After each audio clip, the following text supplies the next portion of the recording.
I also see some new faces. We've been going through this program, and as Linda said, the next session in September is actually our last session of this series that we're doing together. But one of the things that we have been doing over the weeks is really helping people figure out what is their plan. I think there's a lot of bad information out there about how to get on a board. And I think that people will give you, this is the one way to get on a board, or this is the other way to get on a board. The truth is that it's very individual, right? Each of you might be equipped to be on on a different board, right? Everyone in the room here, it might be a strategic advisory board, it might be a corporate board of a family-owned business, or a corporate board that is a large privately held or publicly traded company, right? So I want everyone here to know, if this is the first meeting, if this is the first session, it's so important. The first step of any plan that you want to put together is really figuring out what is the right board for me. Okay. So, and we can certainly go into some of that as well today. But one thing I do want to share with you all today, and this is actually whether you're in the middle of your board search or the end of your board search, or you're right at the start, I think this advice is going to be very key. About 3 weeks ago, I was contacted on LinkedIn by a very experienced board member. He's 80 years old. He's been on multiple boards. And I live in Naples, Florida, which is not a huge city in any shape or form. And he lives very close by. So he said, "Hey, I saw what you're doing. We're close. Why don't we go have coffee?" So we went and had coffee. And something that struck me when I was having a conversation with him is something that I want to share with you all, which will help you in your quest of getting onto a board. Now, one of the things I notice with him, and I notice with all the board members that I meet, is that when they meet you, it's less about, they talk less about themselves, and they talk more about business. So the biggest lesson I walked away with, and that I would like you all to walk away with today, is this, which is show, don't tell. Everyone thinks when they meet someone, they need to get the PowerPoint out and they need to tell everybody about themselves. And, I graduated in this year, and then I had 30 years of experience here, and then I did this, and then I did that, and then nobody wants to hear that. It's a great story, and some of you have got a lot of stories. The question is, what's relevant? So what board members do when you meet them is they show you what kind of a board member they would be. They don't tell you. So just like this peacock is showing you, there's a lot more going on here on the left than the peacock that's just talking about themselves on the right-hand side. Okay, so I'd like you to think about the next time you interact with someone and you think there is an opportunity here for me to really impress them, and for them potentially to introduce me to people, or for me to join their board, or they know a lot of people who are seeking, they know a lot of companies that are seeking board members. So this is my chance. This is my moment. Don't get the resume out. Don't start listing out all your amazing things. That's not what board members do. Somebody asked me the other day, they said, "Hey, why is it that board members get onto more boards? Like, how do they get onto, but they get onto boards so easily? How do they do it?" It's because they're not trying that hard. They're not coming with the resume. They're not talking about themselves for half an hour. They're asking questions. So I'll give you an example. What this board member did with me was he asked me lots of questions about my business. What's going on at the moment? What are challenges that you're facing? Oh, you're in this business. Is this particular challenge causing you, sleepless nights? Or, hey, have you seen an increase in such and such in that business? Because we saw an increase in that business. And by having these types of conversations, by asking questions, you are showing them what kind of a board member you would be if you were sitting in the boardroom with them. And he was asking great questions, right?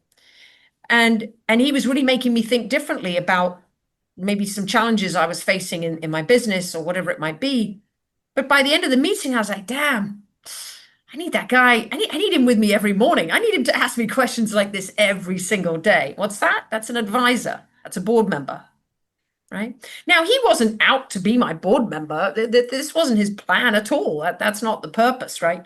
He just went into board member mode. So, what is the difference between the guy that I met and someone else? In my opinion, he's doing this all the time.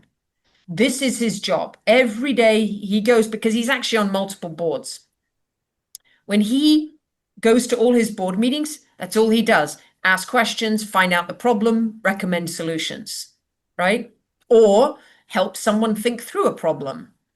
And the manner that he did it, there was no attack, there was no negative, there was no, well, have you seen have you seen this, or why haven't you done that? The way that he framed the questions, and a lot of you here on this call are consultants, so this should come kind of natural, right? For you to be asking these types of questions.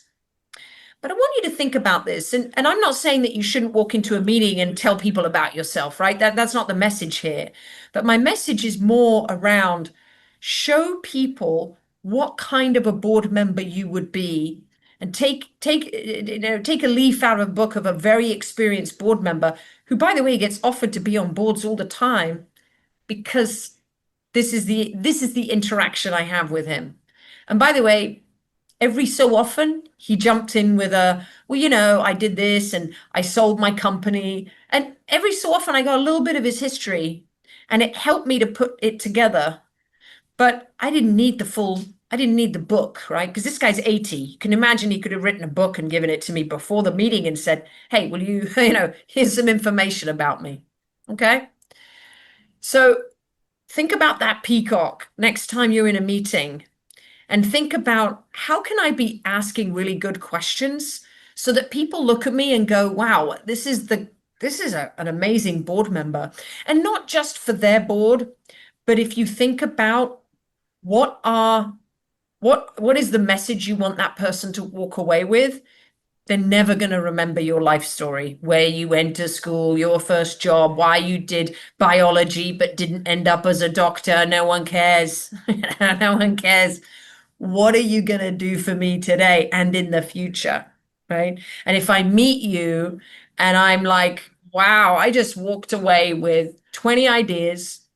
I just walked away with insights about the industry that I was not aware of, and some advice that I can actually use. That's a guy I'm going to remember. That's a person I'm going to remember. Now, the difference between him and you is that he's doing this all day, every day. So all my recommendation is today is to think about working this into your interactions with people from today onwards. Next person you meet with, start asking them questions about their business, what's going on, and think about what is your subject matter expertise, right? That peacock, I don't know what the feathers look like from behind, but from the front, they look great. That's why it's showing the front, right? It's not turning around, showing the front. So what is your subject matter expertise? Start asking questions about those things. So Laura, I know media, marketing, PR, this is all that. Start asking them questions about that. I know a couple of others, you've got organizational design. Some of you are in tech. Start asking questions about those things, right? Pinpoint the things that you excel in. And I'm not saying that every interaction you're going to find a hook, you're going to find an amazing insight. But if you start getting used to having these types of meetings, you're going to end up like our 80-year-old guy on multiple boards with multiple boards in your history as well, who just naturally goes into every meeting asking questions, finding out what's going on, because he's genuinely interested in the other person. He's genuinely interested in business. So this is an insight I wanted to share with you all, because I think you hear people say, what's your value proposition? What's your pitch? And even I talk about it, right? You should all know what your board value proposition is, okay? And you should be able to articulate it, because somebody I know, they're not working with me yet, but somebody I know got a call from a recruiter, and I had actually known him for a little while, and he was like, yeah, I'm thinking about boards. He wasn't serious about it, but he messaged me on Friday, this Friday, and he said, I got an interview on Monday. I said, what, who? What's going on? What is this? Do you need help? Do you want me to prep with you? No, no, no, I'm good. I'm good. I've got it all worked out. I thought, okay. I said, and they've asked you for your bio. He said, yeah, I don't have one. I said, well, do you need one? What are we doing here? Well, I'm just going to have the call first. He went and he had the call. And afterwards, he called me and said, yeah, it was a disaster. So what happened? He said, well, I told them that, I would be loyal. I said, loyal on a board? Well, he's talking the wrong language, right? So his value proposition, and there were other things in there as well. He was telling them that he would something about cultural something. I mean, it was just so far off the mark. Um, with him, he didn't know his value proposition, so it would have been you need to know it, right? Interview with a recruiter. By the way, if anyone ever gets a call from a recruiter, please know it is the interview. Dress as if you're going to the board meeting. Make sure the background isn't what I've got behind me, which is, I'm in a shared office at the moment, so I apologize, but this is like some sort of background thing.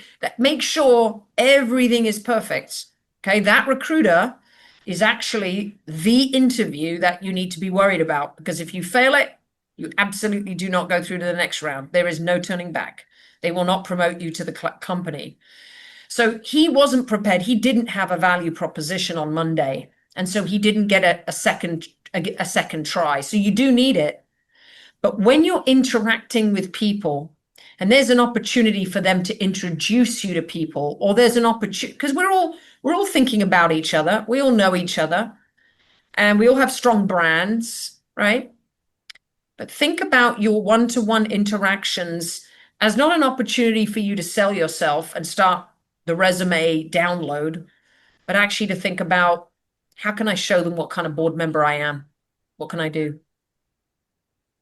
Okay, that is my personal story and personal recommendation here for you all today. I'm actually going to go and have lunch with that same guy tomorrow. We just met up for coffee real quick. We're going to have lunch tomorrow. So maybe by September, I'll have a few more stories for you that he'll tell me over lunch. But now what I'd like to do is open it up for questions. What I'd like you all to think about is, and by the way, you can ask me anything, okay?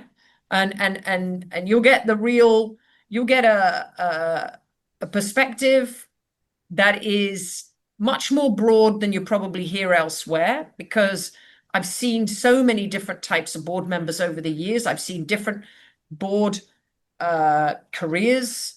I've seen it work. I've seen it not work, right? So I can maybe share some both. But if you have anything, just unmute and jump in, or if you want to write it in the thing. Oh, Tamika, I see you've unmuted. Go for it. Hi, thank you for this call. I wasn't on your previous calls, but I'm glad I, got to join this one. And so you were talking about the value proposition. How much does a potential board member's LinkedIn presence actually come into play into this process? Yeah. So let's think about LinkedIn just for a minute, right? LinkedIn, number one, LinkedIn, where do people go before they meet you? If I was going to go and have a one-to-one, what would I do? I Go to wouldn't go to LinkedIn. your Facebook. I wouldn't go to you. I mean, I don't even know how to find people. I don't even know what to do on those platforms, right? I go to LinkedIn. I Mhm. might Google you. That might happen. So you might see you have a podcast or a book or a this or a that. So I would see that, or your website. But generally, I'll go to LinkedIn and then I'll kind of figure it out from there. So if that's the first place and the only place I go to, Mhm. what impression am I getting of you when I go to LinkedIn? So everybody ask yourself this question. Does LinkedIn as a first impression, does it give the right impression? Now, some of you, and probably all of you, have jobs, careers, consulting, businesses, side hustles, right? Podcasts, books. LinkedIn can be sometimes a great place to promote all these things.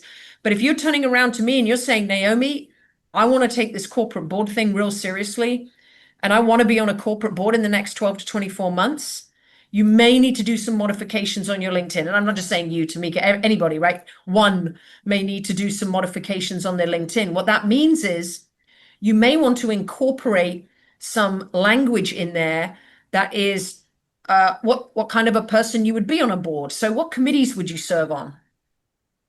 What kind of a board director would you be? What are your values as a board director?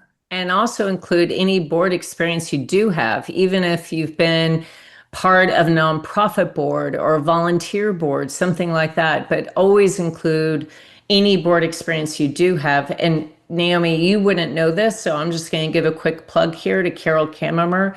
So that's what Carol does, y'all, is she will review your LinkedIn profile and help you really reposition your LinkedIn profile for anything that you're trying to achieve, whether you want to be a six-figure public speaker, you want to be a board director, no matter what it is. And let me just say that I know everybody's really proud of writing their books and, all the things. Nobody on a board cares. Nobody. I mean, it's a nice to have. It's not a need to have. So do not position yourself as I'm, six-time international best-selling author and I'm a part-time coach and expect to be on a Fortune 500 board.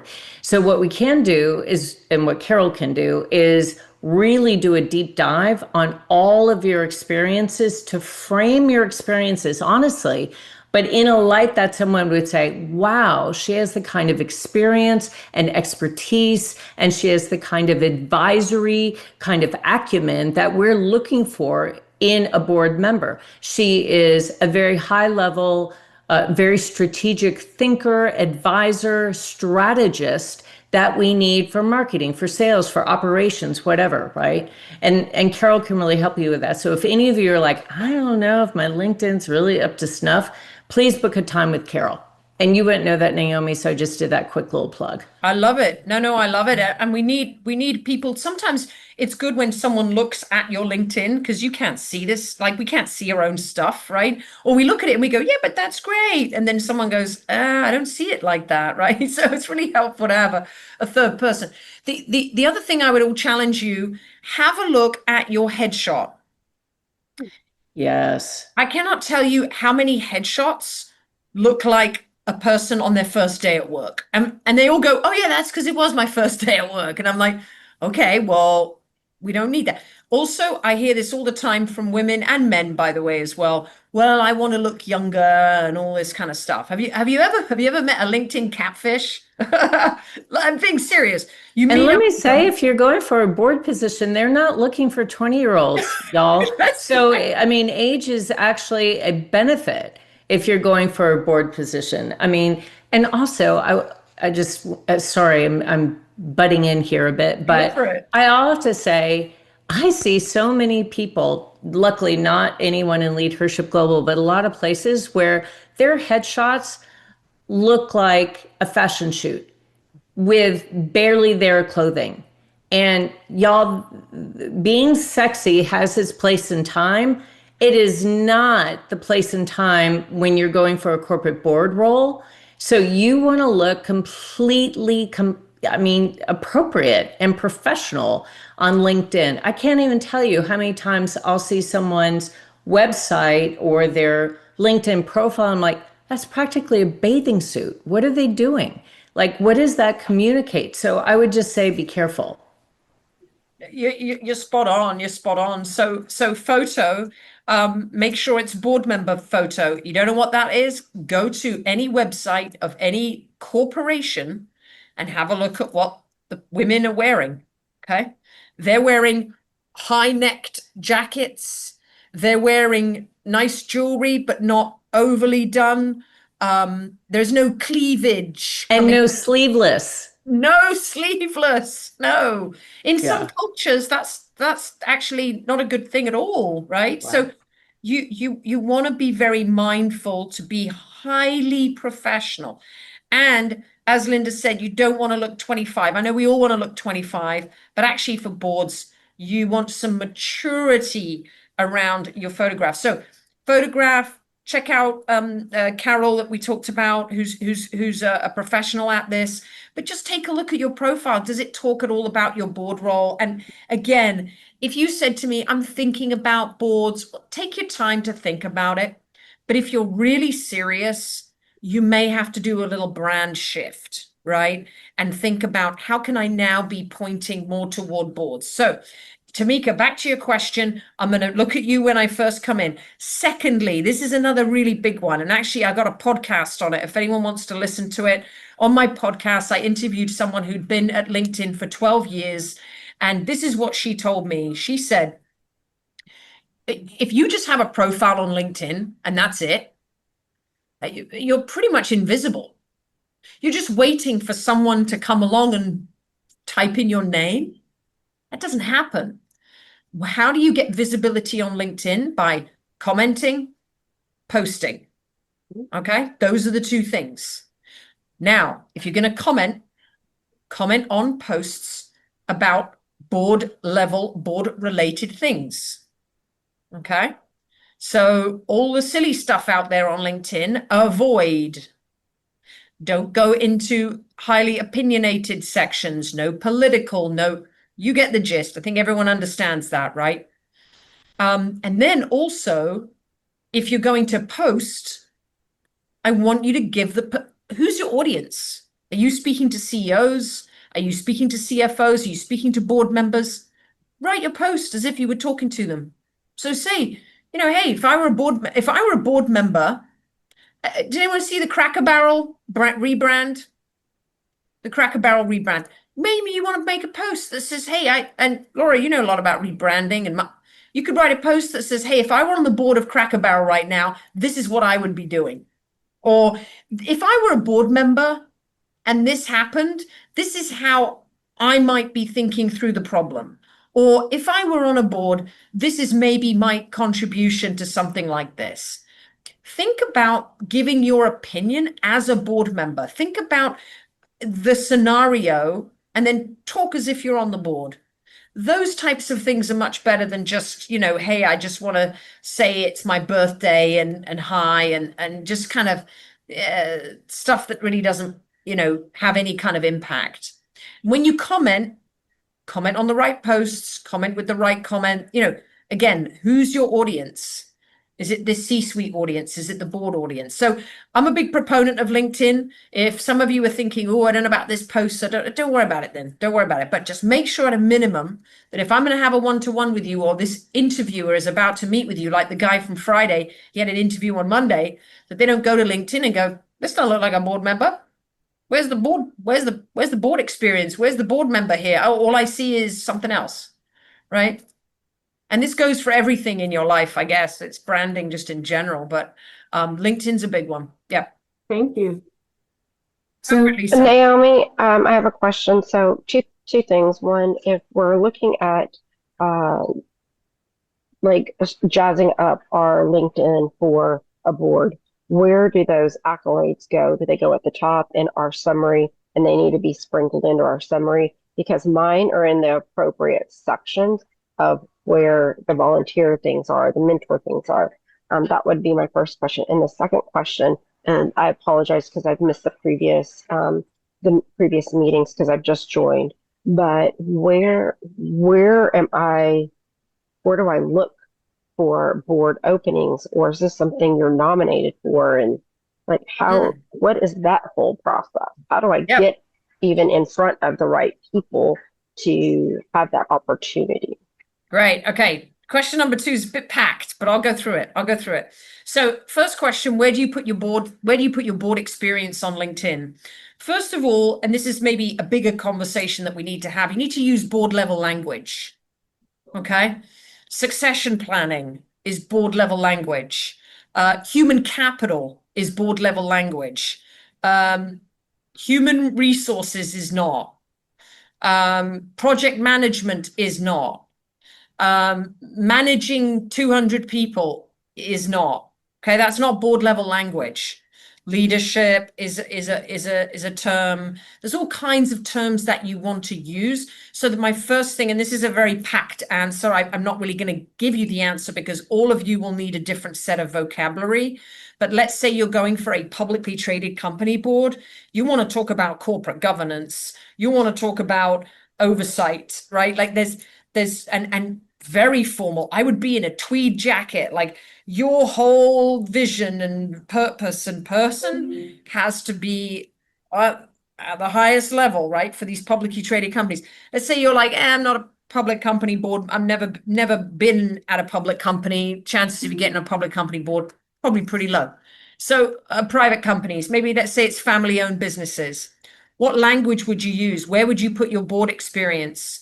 I would talk about values. If I were looking for family-owned businesses, I would say my family values or my values as a board director are ... That can be in your about section. In your title, if you have been a board member, you should put it in there. Now, big difference between the term board member and board director. Take note. Board member is anybody who's ever been on a board, including nonprofit. Generally, it's nonprofit. If you say board director, it is pretty much only for-profit corporate boards. So if any of you have been on any kind of corporate board, put board director. If it's nonprofit, board member. Okay, so just use one or the other. You can say corporate board member. That's fine, but board member on its own, usually I would assume that's in the nonprofit space. So just a difference between some of the vocabulary. And that's why this is quite a complex beast, because you can say one term and it can be misunderstood for something else. So just be very careful the terminology that you use. Now, where do you put your boards? If it's a strategic advisory board of a for-profit organization, put it in the experience section. If it is a pretty impressive nonprofit, and I'm talking large nonprofit, United Way National Board, American Heart Association National Board, the AMA National Board, small nonprofit no one's ever heard of. Sorry, guys, but that's not going to cut it, right? And also, what kind of a board was it? If this is a governing board versus a working board, it's going to make a difference between the kind of experience that you've had. But my advice is get your best nonprofit. If you've only been on nonprofit boards, get your best board and put it in the experience section. Because God, we know it is not volunteer. Half the time it feels like a job, right? There's a lot of work on some of these nonprofits, and it takes a lot of skills, financial acumen. There's a whole laundry list of things you need for some of these boards. But do not overwhelm the experience section with all these boards. Nonprofit boards have a place, but they are actually not that important when it comes to corporate board experience. Let me put this into order. Okay, so write this down. In order of priority, if you're talking about your board experience, number one, you've been on a corporate board, obvious. Number two, you've presented to corporate boards, as in you were in the C-suite, you were in the board meeting, but as an executive, you presented to corporate boards, or you were an executive on a corporate board, right? Like, so you were the inside employee on a board of directors. Third, strategic advisory board of a corporation. Fourth, nonprofit. And it is in that order. So if you start with, I have loads of board experience, I served on 10 nonprofits, you killed it. You just killed it. Everyone's going to be like, boom. So be very careful how you describe your board experience. Even if you're a consultant presenting to boards, I prefer that over a long history. And if you are going to describe your nonprofits, by the way, I sit on nonprofits, I love nonprofits, but you have to be very, very careful. I'm on the fundraising committee. Nope, I don't want to hear about that. I'm on the finance committee. Yep, that's good. Finance is good. Audit, finance, investments. You sit on a foundation board on the investment. I love that. That's cool. Anything that is relatable to corporations. You don't ever do any fundraising on a corporate board. Okay. We all do. And also, by the way, it's a given. You're on a nonprofit board. We've all raised funds. Yeah, it's like elementary. Talk about the things that are different about your nonprofit boards that have a relatable experience, right, to a corporate board. So hopefully answer your question just with the LinkedIn.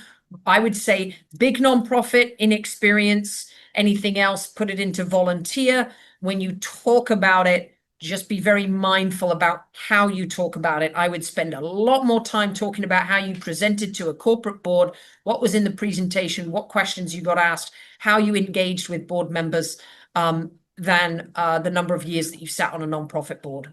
Also, I have a whole series on nonprofits, by the way. Choose wisely. There are nonprofits. Sure, I'm on a nonprofit. It's close to my heart. I don't really care what they do. I don't care who's on the board. Doesn't bother me. I love them. I think they're great. But there's another nonprofit board that I serve on, and that is good for my business, and that's good for me in my career, and it still does good work. So it's kind of like a win-win. So question: are you spending a lot of time on nonprofit boards and possibly wasting a bit of time? Right? And there's some that you could roll off that really don't provide you with a lot of kind of gain in terms of your career in the direction that you now want to go in. Okay. And then just a second piece. This is really important. I could talk for a lot about nonprofit. Second piece.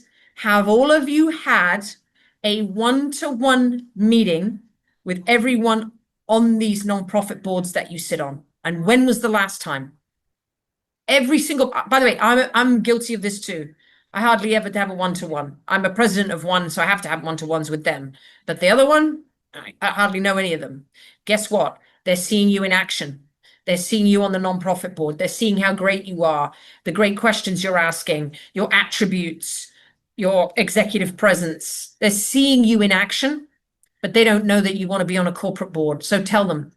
Have a one-to-one, just coffee. Don't talk about the board. Just say, hey, it's been a while. God, we've been on a board together for 5 years. I don't think we've had a one-to-one for a while. It'd be great to catch up. Let's do that before, before the end of the year. And come back to me and report back to me. And I promise you there'll be tons of opportunities through each of those people on those nonprofit boards. They're gold mine of people, but we all just go to the nonprofit board meetings, and then we leave after the Zoom is done and we get on with our lives. Trust me, those people are very important. Okay, I'm going to stop talking about nonprofits because that was not the question. Big question. Where do I find board opportunities? So where do I start? I want you to all walk away with this message. Board search is not like a job search. Everything you've ever known about searching for a job, I want you to take it, put it in a little bag, and throw it in the trash. Okay? It is not relevant. None of it, like absolutely none of it. So board opportunities are not advertised, first of all. Boards don't recruit in the same way. You don't go through the HR director comes and interview. No, there's no HR director. HR directors don't even get involved in board interviews. There's no Q&A. There's no questions. Sure, there's some questions you could get asked. I can go through that with you all. But there's no question. This is why, and we'll go back to the peacock again. This is why you need to go in every single interaction that you have. You need to be showing people what kind of a board member you would be, because that will lead to your board opportunity. Now, I get a lot of people saying to me, oh, getting onto a board is, old boys network, old girls network, whatever you want to call it. And I'm like, okay, well, let's just break that down for a second, because there's some truth in that, but there's also some fake news in it as well. So being on a board, let's just paint a picture here. You're up here, CEO reports into you. All the employees are relying on you to make sure the CEO makes good decisions, otherwise they could all lose their jobs. All the investors are relying on you to make good decisions because they could lose all their money. And all the suppliers that have got contracts with that business could all lose their contracts because of you. That's a pretty big role, right? That's a pretty senior level role. Fiduciary responsibility. You sign a contract. You are working on behalf of shareholders, stake. I mean, we're not talking like a bit of fun, right? We're not talking, oh, I'll just be an advisor. I'll just chit chat with them every now and again until. This is a really important role. So what is required of that role is somebody who's making good decisions, high integrity, work ethic, attributes. How many people have you hired? You can't test for that. How do you test for that? How do I test a board member to make sure they have high integrity? I can look back. Maybe they've not been, they weren't arrested for fraud. That's really all I can do, is look in a database to see if they've been in any fraud situations. But how do I really know? I know because Tamika told me that I should bring Carol onto my board. And I know Tamika, and she's already on my board, or I know her. I've known her for 20 years. She's someone I trust implicitly. So if she said you should speak to Carol, already I've checked the box. Carol's good. Carol's got high integrity. Carol's going to make good decisions. So that is why it's a bit of a network, because really to be on a board, it's not just, oh, I've been a CEO for 20 years. By the way, plenty of CEOs everywhere. I could choose, there's many of us too. There's probably 300 people like me, 400 people like you. Why you? Because someone said that you're going to be a really good fit on this board and you're going to be able to make really good decisions for me, the CEO, or whoever is the CEO, right? So board positions are not advertised, because what are you going to do? Look through 700 resumes and figure out if someone's going to make good decisions? Sorry, but and we can all think of a CEO that we know who made really poor decisions, and CFOs who were crooked. There's a lot of, and they got away with it. How many CFOs do you know? I know a few CFOs who are still CFOs today who are not on the straight and narrow. So your title alone does not assume that you have the attributes and what it takes to be on a board. Also, how many CEOs do you know who just want to be the boss? They don't want to advise. They're going to walk in the boardroom and try and tell everybody what to do.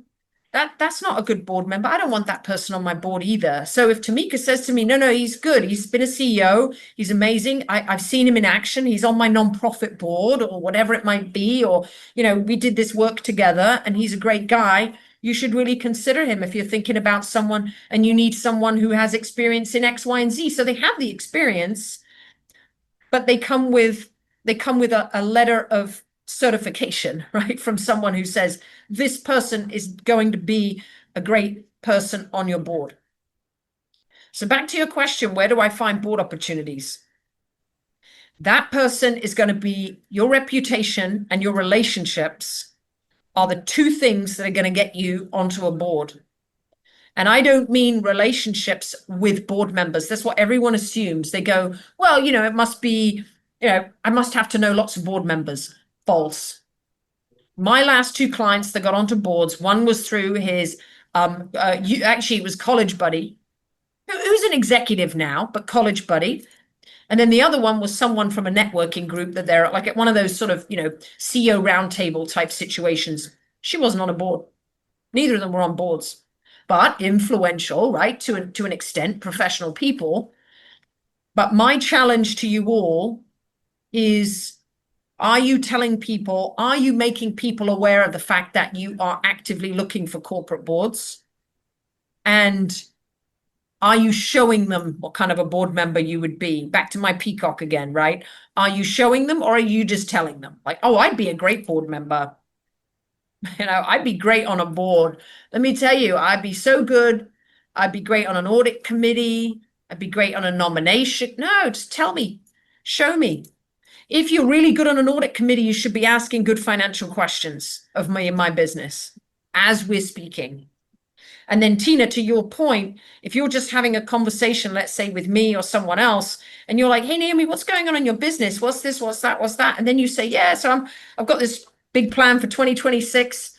I'm going to be actively pursuing corporate boards. And I go, oh, that's interesting. What kind of boards? Well, family-owned businesses between 50 to 200 million in the manufacturing space.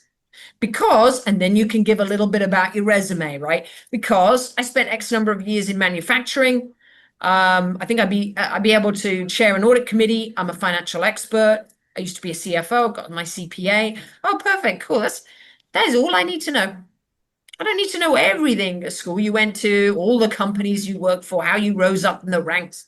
The fact that you got to CFO, I'm assuming you are a good leader and you rose through the ranks and you did all these things, right? But I know you so well. If I do hear of any opportunities or I see someone that I think might be a good fit, you can say to me, hey, if you know anyone who works at a family-owned business, who works across family-owned businesses, I would love to know. And this is why Tina and team here This is why it's not easy to get onto a board. Because most people take the approach of, I'll just sit back and wait for someone to call me. I mean, I don't know if anyone here is a Fortune 500 or Fortune 1000 CEO, but outside of the C-suite of the Fortune 1000, there's no call coming. Well, maybe there is, but you could be waiting a while. Go after it. Go pursue it. We're all in the same boat. I will give you this, though, as some positive news. There are opportunities right in front of you. You're not looking for them. You're not asking for them. And you're not telling people that you want them. And you're not showing them. That's the big one, the show, not tell, right? So next time you have an interaction, a one-to-one interaction with someone, I challenge you all to think a little differently about how you approach this, to say, hey, how's it going? What's going on in your business? And then to let them know, hey, I'm actively pursuing corporate boards this year and, blah, blah, blah, blah. So, Naomi, how do you feel about certifications, like from NACD or from Private Directors Association? So, this industry, this space in the last 10 years has sort of ballooned in the certification space. I think there is a place for them. They teach, but I want to make it very clear to everyone that certifications for boards, first of all, they're not required. It's not like you have to be a project manager and you have to have a PMP or whatever. But they teach you how to be an effective board member on a board. I can tell you now, every single program, someone here can try and prove me wrong, they do not teach you how to get a board opportunity, because that's the hard part. And an academic can't teach you that because they don't know, right? So the academics, though, can teach you about how to be an effective board member on a board. The challenge I would have you all ask yourself is, have you been on a board before? Have you been in boardrooms before with corporate people? If any of you have any legal background, you could probably teach the course. So you probably will learn nothing. And the fourth question I'll ask you is, do you actually know what you're missing? Do you know what knowledge you're missing? Because majority of my clients get onto a board and then they figure out what's missing. And then they go, shit. There's this, I had this client of mine. She spoke to me, we worked together, and then she's at a public company. She's an actually EVP of a publicly traded company, and a recruiter that she had gone to lots of recruiters because she wanted to be on a public company. Recruiters cover large public companies only. If you're not looking at those companies, recruiters are a waste of time. But for her, it was good. So she's an EVP. She got a call. She went for the interview and she was asking me lots of questions. And again, she was kind of nervous. She was like, I know what the boards do, but I'm not entirely sure. I said, listen, wait until you get on this board and then you'll figure it out. There was only one thing she was missing. And they said to her, as soon as she joined the board, they said, oh, you're going to be on the audit committee. This board required everyone to be on at least one committee. And she had no choice. And you're going to be on the compensation committee. Compensation is the CEO comp plan of a public company. That shit's not easy, right? And she had no background in it. So this was her area of, oh, shit, right? Like, I don't know what I'm doing. I'm going to go read up on that. So as soon as she joined the board, she realized this was the area of weakness. She told the chair, she said, hey, not the most confident in this space. They knew she was a first-time board member. They were absolutely fine with it. They actually paid for her to go and do a compensation kind of program, right? Which it was short. It was 4 or 5 weeks. It wasn't like a major thing. But she learned about what she needed to learn about. And she did not do a certification, okay? So I would hesitate. First of all, it's not going to get you on a board. I can tell you most clients of mine that have all these certifications, I get rid of them from the bio. It just looks like a rookie. I've got no experience, but I've read lots of books. Show me, stop telling me. Again, I'm going to go back to that. Show people about what kind of a board member you would be in your bio. Don't just tell them. So I'll say this, if you're very unsure about what happens on a corporate board, You absolutely do not know what an audit committee is. You don't know what a nomination, I mean, this, you can go and look this stuff up for free, but you want to go and do a course, go do it. But beware, it will not get you on a board. It will not teach you how to get on a board. It will just teach you about being effective on a board. Now, is that important? Of course. You know, we should all be effective board members, and we should all understand the rules and governance and everything else. But I had a client of mine, and she's the general counsel of a private company, but she was also part of a public company before that. She asked me the same question, and I said, I think you could teach the course. Like I said, you don't need this. And then she went, really? I said, well, let's go check out the jet. Let's go see what they're teaching. And we went through it all one by one, and she was like, yes, yes, yes, yes, yes. There was nothing on there that she didn't know about. So choose wisely. Show the people in your network what kind of a board member you will be. That, to me, if you spend a lot of time preparing and positioning yourself for boards, you'll get there much faster than a certification will.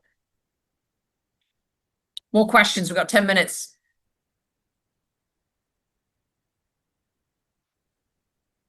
I got some questions I know people always love to ask. What do you get paid on a board? If you're on an advisory board, I just helped someone get on an advisory board recently. It's actually going to be an hourly pay for him. So he's getting an hourly rate, and then he's also getting a profit optimization, zero cost life and health insurance. What's this one? What was that, Tina? Anyway, I thought there was a question.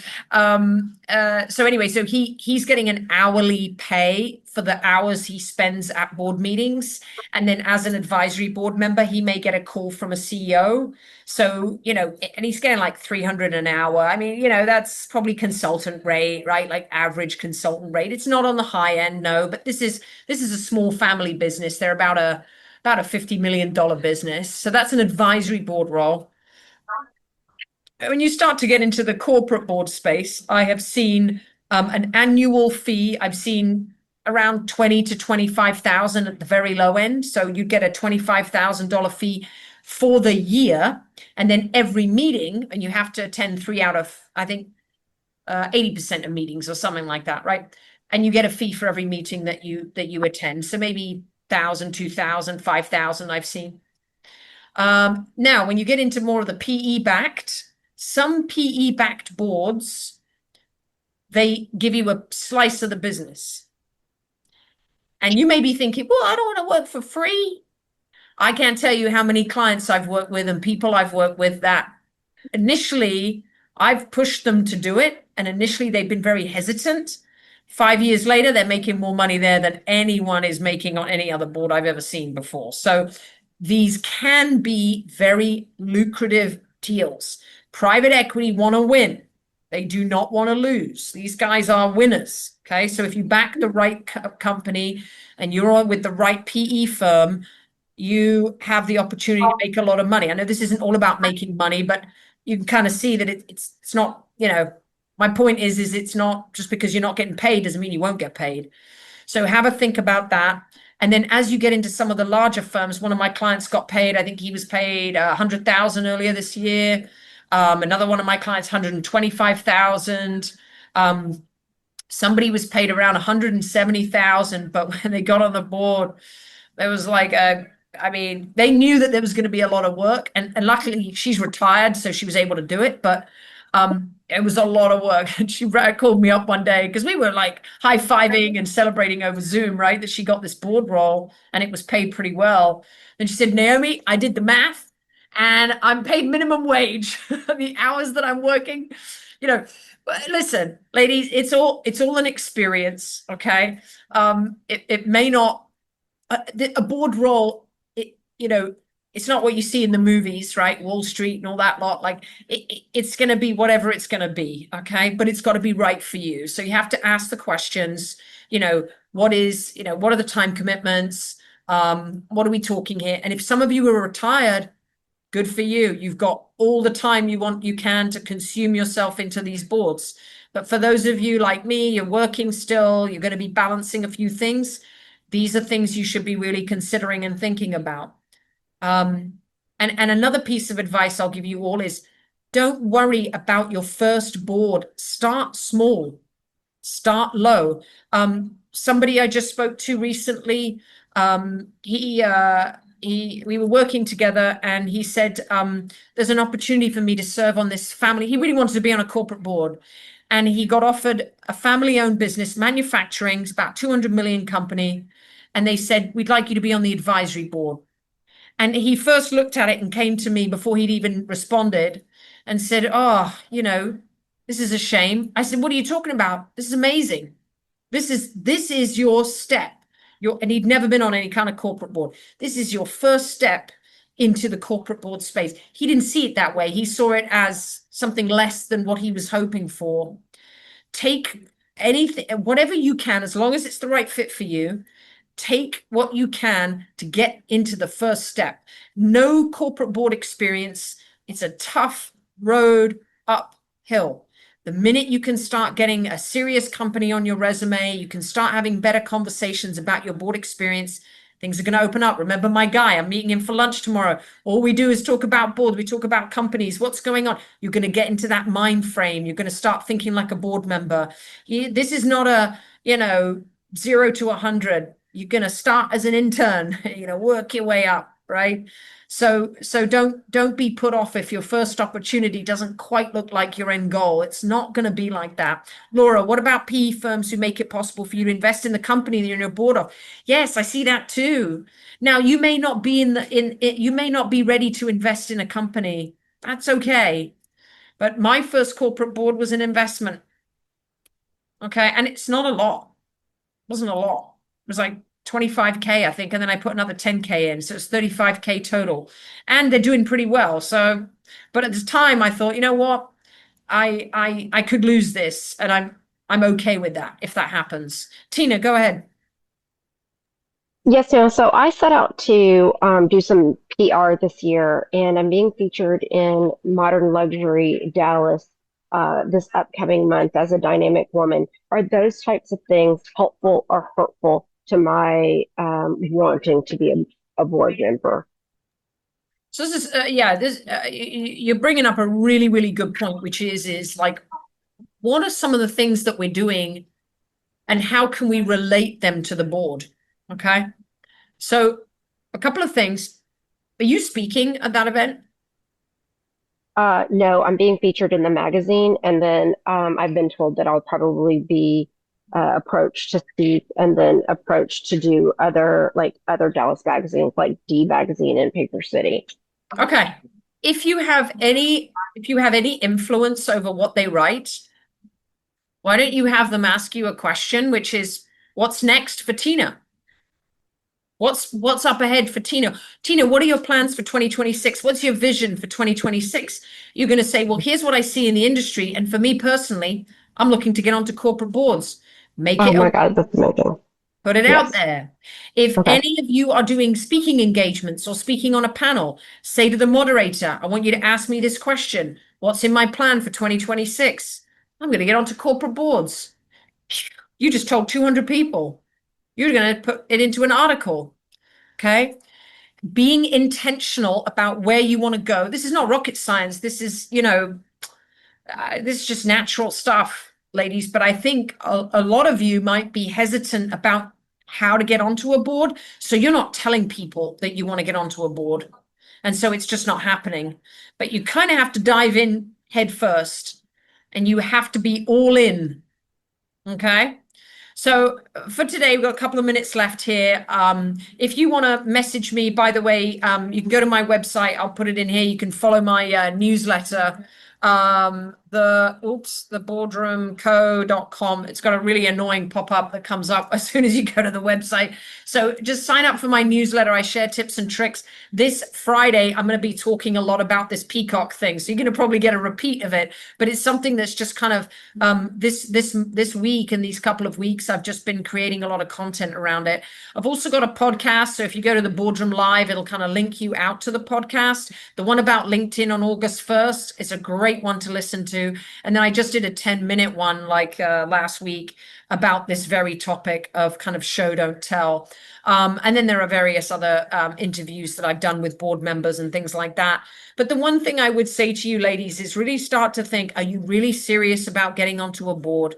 And if you are serious and this is in your long-term plan, number one, don't wait. Don't wait until you're going to retire. Please don't. Every single one of my clients that did that has regretted it. Every single one of them will tell you, I wish I had started sooner. In fact, Bill Jones, he says, I wish I'd started sooner. There's so many people that say it. So do not wait. Don't think, well, I'm only 40, I'm good. No, start now. Get on a strategic advisory board. Start building your network. Start building your contacts. Start telling people. The more this momentum builds over time, the better. Because you're going to get to 55 and 60. Everyone you're competing with has 10 years of board experience. You'll never get on a board. It's tough when you get to 60 and you have no corporate board experience. It really is. I'm not just, this is fact. Okay. So try and do it as early as you can, or try and get a little bit of experience as early as you can to then propel yourself as time goes on. So next month, what are we going to be talking about? Well, I'm going to be talking about how to put together a plan. Okay, this is the final meeting. Let's talk about a plan. What needs to be your plan? Q4 every year is a very active time for boards. Why? People, if they meet you and they like you, and then they get to the end of the year and they look at their numbers and they go, oh, wasn't such a good year, right? What are they going to do? Bring on new leadership, bring on new advisors, bring on people who know how to grow companies, transform companies, mitigate risk. Who are they? They're you guys. So if you can get the word out and you can start talking about it now and get ready for January of 2026, when all these CEOs have got their jaws on the ground, when they look at their numbers, or the CFOs, and they go, we need new advisors, we need new board members. That's when they're going to be thinking about you. So think about the peacock, think about how do you get in front of people, but you don't need to tell them about your whole history. Just start asking questions. Every time you go to a networking event, ask questions. And watch how the conversation changes and how the connection changes as well. All right, ladies, great to see you. I'm sure I'll see you again next month. If not, connect with me on LinkedIn. And if you have any other questions privately you want to ask me, no problem at all. Happy to help. All right. You were so amazing. Thank you. Have a good evening. All right. Good luck, Tina. See you Bye. next. Bye. Thank Bye. you.